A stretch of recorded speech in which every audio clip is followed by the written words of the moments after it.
పార్వతీదేవి అడిగింది మహాభారతం అనుశాసనిక పర్వంలో, శుభ్రమైన కైలాసం ఉండగా, ఇంత ఐశ్వర్యం ఉండగా, చింతామణి గృహం ఉండగా శ్మశానంలో ఎందుకుంటున్నారని అడిగింది. అడిగితే ఆయన చెప్పాడు, పార్వతి బతికున్న నాళ్లు అన్ని చోట్లకి వెడతారు, ఏమీ తోచట్లేదు, శ్మశానానికి వెళ్ళొద్దామని ఎవరు రారు పార్వతి. నేనంతవాణ్ణంటాడు, పొడుగ్గా ఉన్నానంటాడు, తెల్లగా ఉన్నానంటాడు, పండితుండంటాడు, పద్యాలు నాకు నోటికొచ్చంటాడు, ఉపన్యాసం చెప్పగలనంటాడు, నాకు పాటలొచ్చంటాడు, నేను నాట్యం చేస్తానంటాడు, నేను అధికారినంటాడు, నా దగ్గర డబ్బు ఉందంటాడు, నేను పాట పాడగలనంటాడు. ఇన్ని ఉన్నాయనుకున్న వాడిలోంచి ఊపిరి బయటికి వెళ్ళిపోయిన తరువాత వాణ్ణి తీసుకెళ్లి 4 కొత్త కర్రల మీద పడుకోపెట్టి చాప చుట్టి తాడు కట్టి పైన నూలుబట్ట కప్పి తీసుకొచ్చి అన్నీ తీసేసి కర్రల మీద పడుకోపెట్టి కాల్చేస్తుంటే జీవుడు లేచి నిలబడి పుర్రె పగిలిపోయిన తరువాత కన్న కొడుకు కూడా స్నానం చేసి వెళ్ళిపోతుంటే చీకటి పడిపోయాక, అయ్య బాబోయ్ చుట్టూ ఉగ్రభూతాలు, నా వాళ్ళన్న వాళ్ళు లేరు, వీళ్ళని నమ్ముకున్నాను, ఒక్కడు లేడని ఏడుస్తుంటే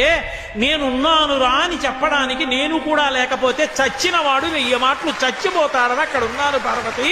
నా కర్మకాలక్కళ్ళే.